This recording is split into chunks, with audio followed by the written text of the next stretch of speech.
Hello,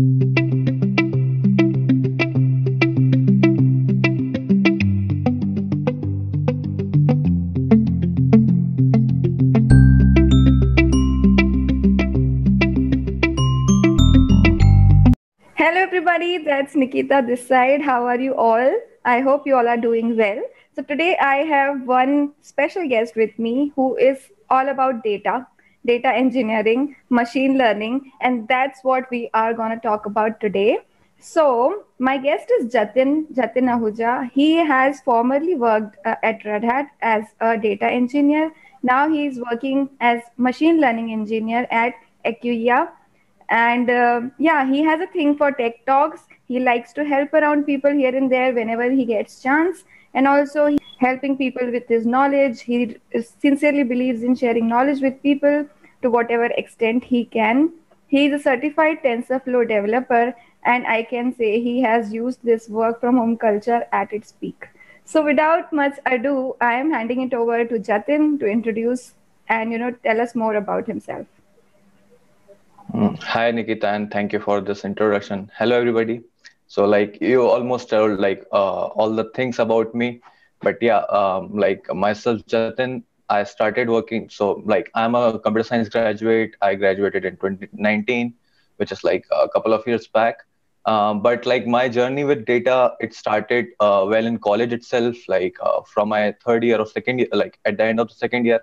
I started like hearing about AI, machine learning, data science, and lots of stuff. And like I was confused, but attracted to that field. So I started exploring that field, and yeah, like I started doing some work, like course and stuff, building some kind of projects. We started doing that. I had a lot of fun. I remember like my first project in college was creating a chatbot out of some tweets, and it was so funny that it was replying so savage, I cannot show it to my professors because the replies were like not censored. So because of that, but yeah, that thing like attracted me towards this field, and I started doing internships. So in my college itself, I started doing internships. And then I went like in my final year, I went to this working for the school startup called as Unfound, Unfound.news, and it was so amazing working there. Which like I kind of like thought that this is my passion and I should follow this field. And then like I joined Red Hat as a data engineer because data engineering is one of the very important part of machine learning. And then I like after gaining the experience, understanding the business of business side and all the stuff at Red Hat, I finally like got this opportunity to work as an ML engineer, which I really wanted from the start. And yeah, currently I'm like from last 1 and more months, like I started working as an ML engineer here. Jatin, what drives you towards data engineering or machine learning? And what is that passion So that tells you that this is the thing for you? yeah, like as I told you, like it was not like I came across and I started work. Like I finally got attracted to this. From like first year, like I know from I'm coming from a like I'm coming from a private college where we have lots of options as a computer science grad. You have a lot of things there. So I started doing like as everybody. I looked into game development. I looked into app development, website development, cyber security and stuff. But none of that thing was clicking me. Like front end, all that stuff, it doesn't get in my mind. So I started like when I heard about this like AI and stuff, and it is currently booming and all. I kind of like thought that I should explore this opportunity. And as I told you, like I started looking into it. I built that like that chatbot as I'm talking about. It was hardly of 20 to 25 lines of code, but like with every line of code that I wrote, there was like a mathematical background on that. Like if I'm writing some function there, it has that mathematical equation, and I'm very fond of maths from childhood. So yeah, like that thing kind of helped me like understanding these things and the things that we can build with machine learning. That is one thing that excites me the most. And yeah, it's the technology of future, and like we are still in the start. Like we have very less like exposure to that field yet. But yeah, so that is what like attracts me to this field. So you mentioned you worked on really cool Savage products, and what do I call it? Really cool Savage projects. So what is that? Tell us more about it. I am really interested to hear such things. Okay. So like actually have created two different chatbots in my college time. Like one was just for a fun project and one was like my final project. So I started like that was my like pilot project in machine learning field. So I started like exploring or reading about these things. I started reading about what is machine learning and all that kind of stuff. So there was like this thing like where I found this data where like actually that was a crawl data in which like there was some people like conversation between the people. So there was like so a first person is saying something and with the reply of the second person. So it was basically nothing but so we had this data where like there's this question and answer you can understand in that way, but the data that was it was very savage. So I love this thing for dark humor and stuff. So I downloaded that data and like I was reading some mathematical concepts of ML, something like cosine similarity and all that stuff. So this is like a very basic thing, like the first step that you can take. So what I did, like whatever the chat you can write, you are converting that text message into you can say like some kind of vectors, like numbers, so that the computer can process it. And based on the numbers, what I was doing is like based on my the data that is stored in my lab, like that the data that is stored, I'm checking the cosine similarity, like how, which is the similar, like most similar text in my data set with the input of the user. And based on that, I was just retrieving the data, the reply from that. So it was not a perfect, or it was like a very beginner project, but it like attracted me towards it. And then there was this paper, like research paper that I read, like it was a couple of months ahead in my like when I was studying a lot about the field. There was this paper in which the like the person who wrote that paper, he was trying to generate jazz music with the help of AI. So it was doing the same thing, like it downloaded, it had a lot of jazz music, like 30 seconds of clips. It converted them into mathematical notations and training their neural network on it, so that it can generate a new jazz music of 30 seconds itself. So that thing I implemented, I found it very cool. That music was like, it was not that good sound, but the way that the computer was able to do it like in a go. So that is something that really interested me, like really attracted me to the field. And there are a lot of projects like that. Yeah. Yeah, I can see the enthusiasm while you're talking about it. It certainly means that this is your authentic approach towards building something from scratch.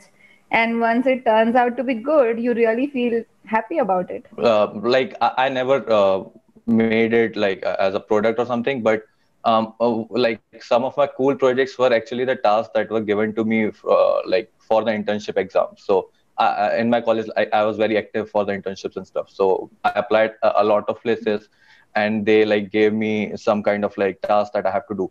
And the like really the thing that I really like about startups is that like I was trying in startups because that's the place where you can learn a lot end to end basically. So the task that they give, it is very specific to their use case, like how they want it. So for example, there was this task that like one of my company gave me, was to generate questions from a given word. So if I give you something, let's say machine learning, you have to generate diverse but good questions based on machine learning. Like what is machine learning is a very basic question.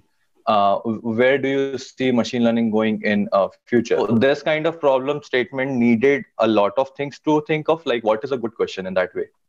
Like it is a very like it depends on like the person to person. Like for me, something is good, for you something is not. So defining that and working on that project was like, had to build that in 3 to 4 days. So I tried something like a hacky way, and I built something to give it like submitted, and it was working. So I was happy. But when I like because of that, when I got selected for the internship, that was my core project for the company. But I cannot do that the hacky way there.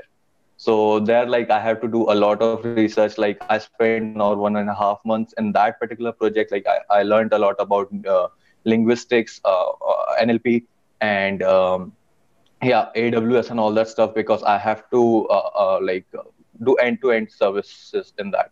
But yeah, at the end, I learned a lot there. So that is one of the project I'm very very proud of. That question generation system. I'm sure many people watching you will be inspired, and I think they will catch some ideas from whatever projects you're talking about and try to build their own. Yeah. So Jatin, you mentioned that you first worked as a data engineer, and then something drove you Mhm. towards machine learning. What is that passion? Why? How did you recognize that you belong to machine learning? And tell us more about So all the tech conversations, guest lectures, everything, and the way you help people drive their passion. yeah, like there are lots of interesting questions that you ask, and like I have a lot to share in that things. So first of all, like as you can hear, like me talking about the projects and stuff from my college. So my passion was from the start belonged to machine learning, but I was not very much good in the data engineering part. So that's why like thought like when I got the opportunity to Red Hat, and Red Hat was like a dream company to me. So I thought that yeah, I should join this and like learn more about the data engineering side, because that is something that I lacked. Like I was fine in maths. I know how to program, or I know how to like write machine learning algorithms and stuff like that. But something which is very important in the field of data or machine learning is working with data, manipulating data, and like keeping it as you want. So that is why like that is what drove me to data engineering, because I wanted that field to like I want to improve that part of myself. So that's why like I went and joining to like a data engineer. Then like but more of like my calling was towards machine learning. So that's why like like once I found that I'm comfortable with data engineering, I have to grow again in my back in my field. So I pivoted to machine learning back. But yeah, that experience means a lot to me, and like I learned a lot of stuff there. And yeah, and like you are mentioning about the tech talks, like I this thing started from the third year again, like when I was comfortable with um my skills and all the stuff in college itself. I was doing some kind of internship. I thought that like the responses that I was getting from the professors or other students were like really good, because um, there was one of the senior who also was working in the field, but there were like if I was thinking about the people around me who are in the same field, there are very few. So and like because of that, it kind of holds you back, because there are not many people doing the same thing around you, so you think that you are already ahead. So I thought like that is not a good way. I should I know some of my juniors or some of my colleagues which I find that they can be really good if they get this knowledge that they can do this and that. So I thought of starting a kind of, and I also came across one of the very good initiative called as AI Saturdays by Nurture.ai, in which like they started like free weekend classes so that people can be more familiar with the AI and all that stuff. So me and one of my friend Srajan, we like he was also with me in the journey of machine learning, learning about it. So we thought that we should take the initiative for Jabalpur city. We started our first like AI group in Jabalpur. We went every Saturday in my college. Like we talked, like we had to talk to the professor and all the stuff so that he can provide us a lab, so that we can call students from all over the whole Jabalpur city. They can come and they can sit, and we can actually teach them or help them to pursue in like data science and machine learning or whatever it is. So basically start with the basics. So we talked with them, and like every Saturday we went to the college. We did some kind of lectures and stuff. Like we were helping them out for the whole day every Saturday. So yeah, that's how it started. Then got called from a couple of different events. I went to present a talk in like NIT Nagpur in the third year itself. It was a very like it is one of the very biggest achievement for me, because when I was looking for a college, I was not qualified enough to join that college. But me going there and presenting a talk in front of them, like it meant a lot.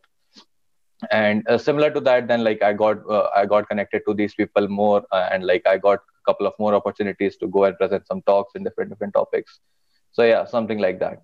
And I really find that giving back to the community is a very good way, so that you can learn more, and you can actually build many people around you. You can help them. So I still have a couple of juniors who actually ping me on day-to-day basis, like if they're stuck somewhere or if they need some help. So I really like to do that.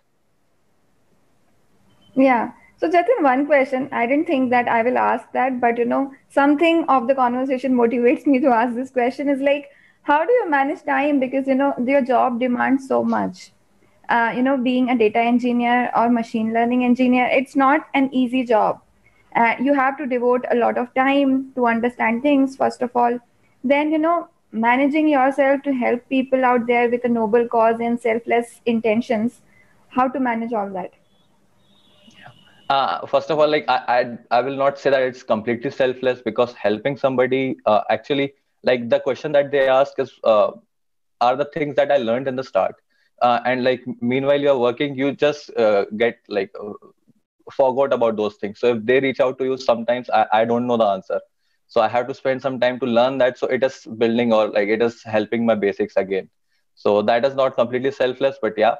And the time management is something that, yeah, that is a very big struggle, because like before I was in college, I was completely devoted to all these kind of things, so it was fine. But now working as like working in like day-to-day job is really hard. It's still like in the work from home environment. I try to like divide the time. So because we are in the work from home environment, so I try to like divide my day in a way that I don't just sit from like 10 to 6 directly. I try to divide, like I can start with couple of meetings in the morning, then I will work in like in these kind of hours, so that I have some spent like some time in which like I can do some of the things that I like, uh, and I can help people too if they are reaching out to me. And the talks and stuff, I generally keep this in the weekend. Like if I have to present something somewhere or something like that, I especially keep that for the weekend. So yeah, that's why. So But not it's only really hard nowadays. Yeah, so not only you have passion for data or machine learning, you have a passion for teaching and spreading knowledge. So Yes. that's nice. Like I don't know if I mentioned it or not, but yeah, I'm also a mentor at like Mentor Cruise. There's this website where people sign up, and they are looking for mentor. And like I am there because like the primary reason of me being there is because I didn't had a like a mentor in this field. And I think if I had that, I would have jumped, like I would have saved like couple of months or years. So that's why like I try to be like being a mentor, because I know how things went from the start and stuff. So that's why, yeah. Yeah, this is one great thing, Jatin, that you mentioned. You did not have enough resources or you did not have a mentor. So that's why you understand the need of having a mentor. And that is Yes. why you are making yourself one and you are making yourself available for help. So, this is, pure intentions that I'm talking to people nowadays. And I'm seeing that, how helpful and how understanding our youth is. You know, I mean, whoever is listening to us or watching us, just make sure Jatin is too young to talk about all this, and still, I am so amazed that he has intention to help people selflessly. He's managing time. He's dividing his time between his profession and passion, and helping out people eventually. So that is one great thing, Jatin. I mean, all the young people who are not using their time aptfully, Jatin is one example. So I remember like when I was in college, I also had a lot of distractions. But and like getting rid of those distractions was not easy. For example, I was using WhatsApp a lot these days because of college and all that stuff. So what I did was like I went into Google and like I searched for WhatsApp groups in machine learning and data science. I joined 15 to 20 of them. So now like in my WhatsApp recent chats, there are like those 15 to 20 machine learning groups. So whatever, like even if I'm opening that like that chat group, it's basically I'm seeing what I want to see, not just other things. So yeah, these kind of things I tried to trick my mind a lot. And yeah, so these kind of things people can try, I can say.